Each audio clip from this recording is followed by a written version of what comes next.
भारतीय अर्थव्यवस्था। ये शब्द सुनते ही ना दिमाग में क्या आता है? बड़े बड़े नंबर्स, कंफ्यूज करने वाले ग्राफ्स, है ना? ऐसा लगता है कि ये कोई बहुत ही मुश्किल चीज है। पर क्या हो अगर हम कहें कि इसे समझना उतना ही आसान हो सकता है जितना, मान लीजिए, अपनी पसंदीदा डिश की रेसिपी को समझना। तो चलिए आज इस विशाल इकोनॉमी को परत दर परत खोलकर देखते हैं, एकदम सिंपल भाषा में। तो सवाल यही है, इतनी बड़ी अर्थव्यवस्था को जिसमें करोड़ों लोग और अरबों का लेन देन है, आखिर आसान शब्दों में समझें तो समझे कैसे? देखिए, इसका जवाब है इसे एक बड़े से केक की तरह देखने में। और बस हम इसी केक को कुछ बुनियादी हिस्सों में काटेंगे और वहीं से हमारी समझ की शुरुआत होगी। चलिए, तो इस इकोनॉमी वाले केक का पहला और सबसे बेसिक टुकड़ा काटते हैं। इसके 3 सेक्टर्स। आप यूं समझिए कि यही वो 3 मजबूत खंबे हैं जिन पर हमारी पूरी अर्थव्यवस्था की इमारत टिकी हुई है। तो सबसे पहला है प्राइमरी सेक्टर। जरा सोचिए, किसान के खेत में उगता हुआ गेहूं या फिर खदान से निकलता हुआ कोयला, ये वो जगह है जहां से हर चीज की शुरुआत होती है, बिल्कुल सीधे प्रकृति से। फिर आता है सेकेंडरी सेक्टर। अब ये क्या है? ये वो फैक्ट्री है जो उस गेहूं से बिस्किट बनाती है, या वो प्लांट है जो उस कोयले से बिजली पैदा करता है। मतलब ये कच्चे माल को हमारे इस्तेमाल की चीजों में बदल देता है। और आखिर में उन बिस्किट को घर तक पहुंचाने वाला ट्रांसपोर्ट, जिस बैंक में फैक्ट्री का पैसा रखा है, या वो ऑनलाइन स्टोर जहां से हम सामान खरीदते हैं, ये सब कुछ आता है टर्शरी यानी सर्विस सेक्टर में। अच्छा, अब जरा इन नंबर्स पर नजर डालते हैं।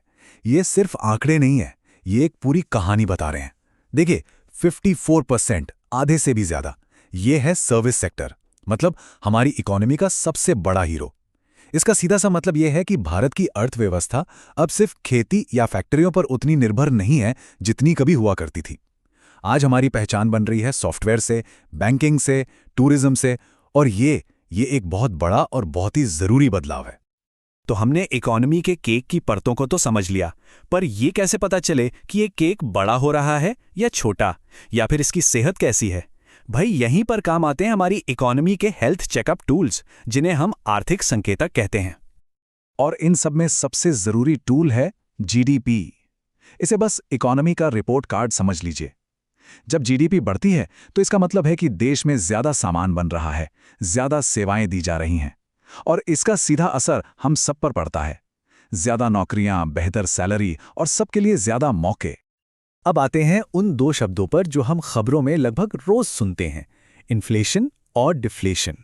इन्फ्लेशन को ऐसे समझिए, आज 100 रुपए में जितनी सब्जी आ रही है, हो सकता है अगले साल उतनी ही सब्जी के लिए 110 रुपए देने पड़े।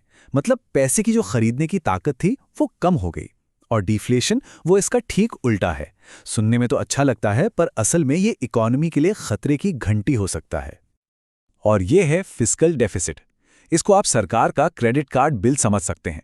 जब सरकार का खर्चा, जैसे कि सड़कें बनाना या सैलरी देना, उसकी कमाई मतलब टैक्स वगैरह से ज्यादा हो जाता है, तो उस कमी को फिस्कल डेफिसिट कहते हैं। यह हमें बताता है कि सरकार को अपना कामकाज चलाने के लिए कितना उधार लेना पड़ रहा है। तो ये सारे इंडिकेटर्स हमें ये तो बता देते हैं कि आज इकोनॉमी की हालत क्या है, लेकिन सवाल यह है कि हम यहां तक पहुंचे कैसे। चलिए, भारत की आर्थिक यात्रा की टाइम मशीन में एक छोटा सा चक्कर लगाकर आते हैं। आजादी के ठीक बाद हमने रास्ता अपनाया पंचवर्षीय योजनाओं का। ये एक तरह का टॉप डाउन अप्रोच था। मतलब दिल्ली में बैठकर पूरे देश के लिए एक प्लान बना दिया जाता था। लेकिन फिर आया साल 2015 और एक बहुत बड़ा बदलाव हुआ। योजना आयोग की जगह ले ली नीति आयोग ने। अब सवाल उठता है, ऐसा क्यों किया गया? देखिए, अब जरूरत थी एक ऐसे सिस्टम की जो थोड़ा फ्लेक्सिबल हो, जो राज्यों को अपने साथ लेकर चले, जो जमीनी हकीकत को समझे। मतलब वो पुरानी कहावत है ना, एक साइज सब पर फिट नहीं होता। बस उसी सोच का ये नतीजा था। अब बात करते हैं उस सिस्टम की जो इस पूरी इकोनॉमी में पैसे का फ्लो बनाए रखता है, यानी सरकार का बजट और हमारा बैंकिंग सिस्टम। ये हमारी अर्थव्यवस्था के दिल और धमनियों की तरह काम करते हैं। सरकार का जो सालाना बजट आता है, वो सिर्फ हिसाब किताब की एक शीट नहीं होती। वो असल में देश के भविष्य का एक ब्लूप्रिंट होता है।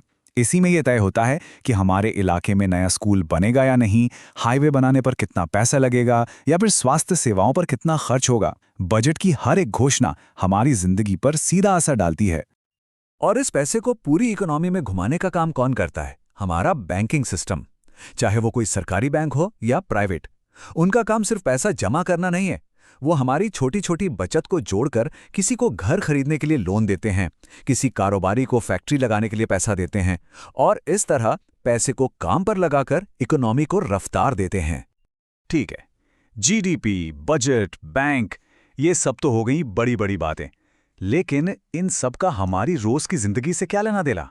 असली इकोनॉमी तो वही है ना? चलिए अब उसी की बात करते हैं। देखिए, ये सिर्फ योजनाओं के नाम नहीं है, ये करोड़ों लोगों की जिंदगी को बदलने की कोशिशें हैं। जनधन योजना ने उस इंसान को बैंकिंग से जोड़ा जिसने शायद कभी बैंक का दरवाजा भी नहीं देखा था। पीएम किसान एक किसान को फसल बोने के लिए सीधी मदद देता है और आयुष्मान भारत बीमारी के भारी भरकम खर्च से एक गरीब परिवार को बचाता है। क्योंकि जब हर एक इंसान आर्थिक तौर पर मजबूत होता है, तभी देश की अर्थव्यवस्था सच में मजबूत होती है। लोगों को सीधे तौर पर फायदा पहुंचाने के साथ साथ देश को भविष्य के लिए तैयार करने के लिए भी कुछ बड़े कदम उठाए जा रहे हैं। तो ये हैं वो नए इनिशिएटिव्स जो आने वाले कल की तस्वीर बना रहे हैं। इन तीनों को अलग अलग देखने के बजाय एक साथ देखिए। मेक इन इंडिया कहता है, आइए भारत में सामान बनाइए जिससे नौकरियां पैदा हों। स्टार्टअप इंडिया कहता है, अगर आपके पास कोई नया आइडिया है तो आगे बढ़िए, हम आपकी मदद करेंगे। और डिजिटल इंडिया इन सबको टेक्नोलॉजी से जोड़कर ये पक्का करता है कि इसका फायदा देश के कोने कोने में बैठे हर इंसान तक पहुंचे। इन तीनों का मकसद एक ही है, एक आत्मनिर्भर और मॉडर्न भारत बनाना। तो आखिर में ये बात याद रखना बहुत ज़रूरी है कि अर्थव्यवस्था सिर्फ आंकड़ों और ग्राफ का कोई खेल नहीं है, ये लोगों की कहानियां हैं। जब जीडीपी का नंबर थोड़ा सा भी बढ़ता है तो उसका मतलब होता है कि किसी को नौकरी मिली है, किसी का घर चल रहा है। तो अगली बार जब इकोनॉमी से जुड़ी कोई खबर सुने तो सिर्फ नंबरों को मत देखिए, उन नंबरों के पीछे छिपे करोड़ों चेहरों, उनकी उम्मीदों और उनके सपनों को देखने की कोशिश कीजिए।